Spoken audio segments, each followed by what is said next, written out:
আসসালামু আলাইকুম বন্ধুরা, কেমন আছো সবাই?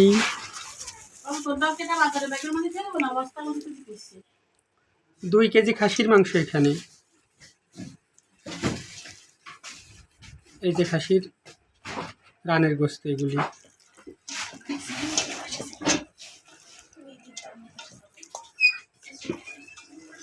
এই কলিজাগুলো একটু কেটে ছোটো করে নিব। গোশগুলো কেটে ধুয়ে পরিষ্কার করে নিছি, এরকম বড় বড় করে পিস করেছি।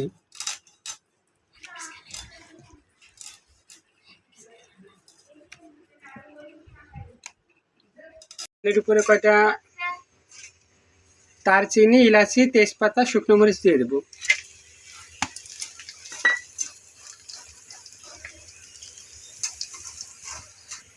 পেঁয়াজগুলো একটু লাল করে ভেজে নেব।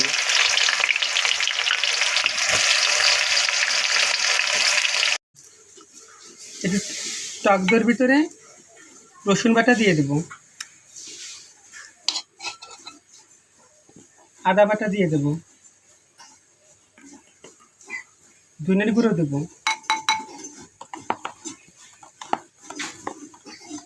শুকনো মরিচের গুঁড়ো দেবো, দিয়ে ভালো করে ফেটে নেব।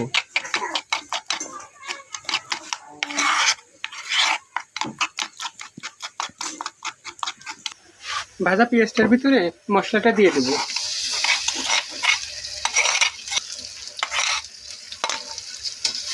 দিয়ে ভালো করে মশলাটা কষায় নেব।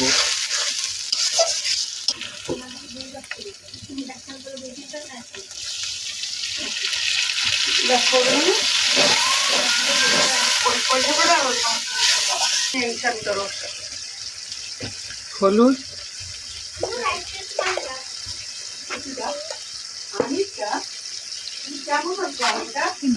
আর লবণ দিয়ে দেব।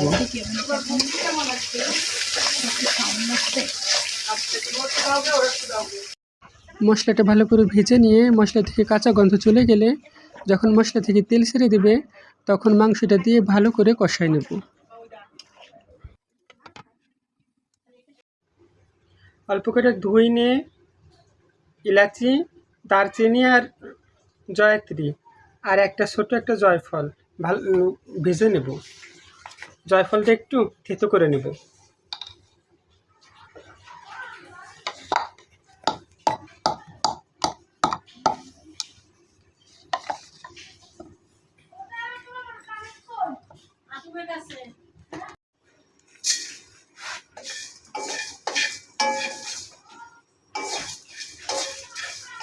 অল্প করে জিরে দিয়ে দেবো।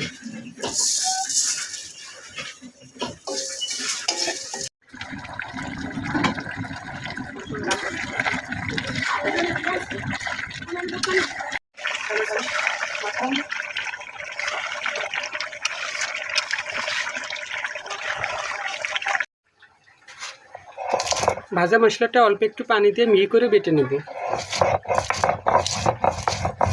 চুলার অল্প আছে খাসির মাংসটা একটু বেশি সময় ধরে দিয়ে কষিয়ে নিতে হয়। খাসির মাংসটা যত বেশি কষানো হয় তত স্বাদটা বেশি লাগে। অল্প একটু পানি দিয়ে ভালো করে কষায় নেব।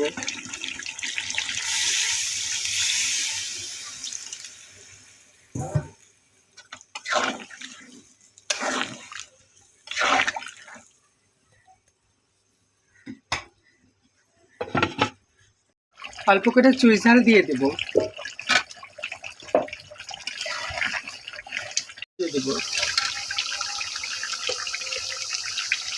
ভেজে রাখা মশলাটা বেটে নিয়েছিলাম, এখন দিয়ে দেবো। দিয়ে আলু আর এই গোশটা ভালো করে কষাই নেব কিছুক্ষণ।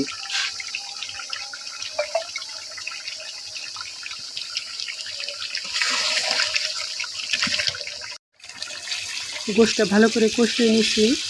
এবারে ঝোলের পানি দিয়ে 1 ঘন্টার মতো ঢেকে ভালো করে রান্না করে নেব, তাহলেই গোশটা ভালো করে সিদ্ধ হয়ে যাবে।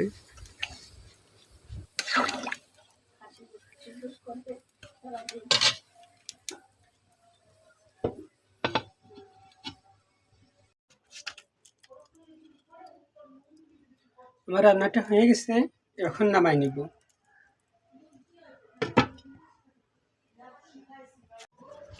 মাছ ভাজি করার জন্য মাছের ভিতরে পরিমাণ মতো লবণ, হলুদ, অল্প একটু শুকনো মরিচের গুঁড়া, আর লেবুর রস দিয়ে ভালো করে মেখে 20 মিনিটের মতো রেখে দেব।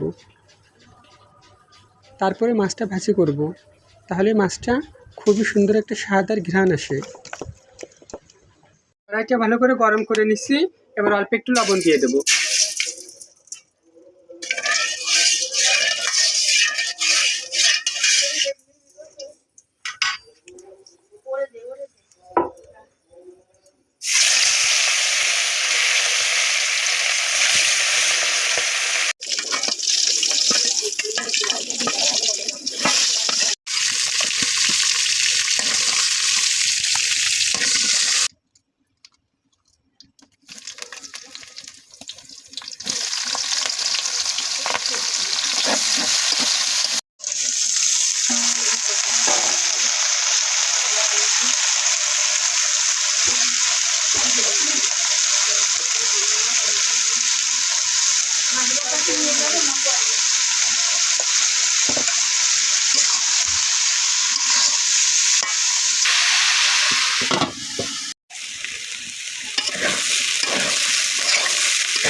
উস্তে আলুটা একটু লাল করে ভাজলে উস্তেটা তিতো লাগে না, আর খেতেও খুব স্বাদ লাগে। যারা খাসির মাংস খেতে চায় না তাদেরকেও এভাবে রান্না করে দিলে তারা বুঝতেই পারবে না খাসির মাংস খাচ্ছে না গরুর মাংস খাচ্ছে। এভাবে রান্না করলে খাসির মাংস থেকে একটু গন্ধ বের হয় না, আর খেতেও খুব স্বাদ লাগে। ভিডিওটা যদি ভালো লেগে থাকে তাহলে লাইক, শেয়ার, কমেন্ট করে পাশে থেকো। আসসালামু আলাইকুম বন্ধুরা।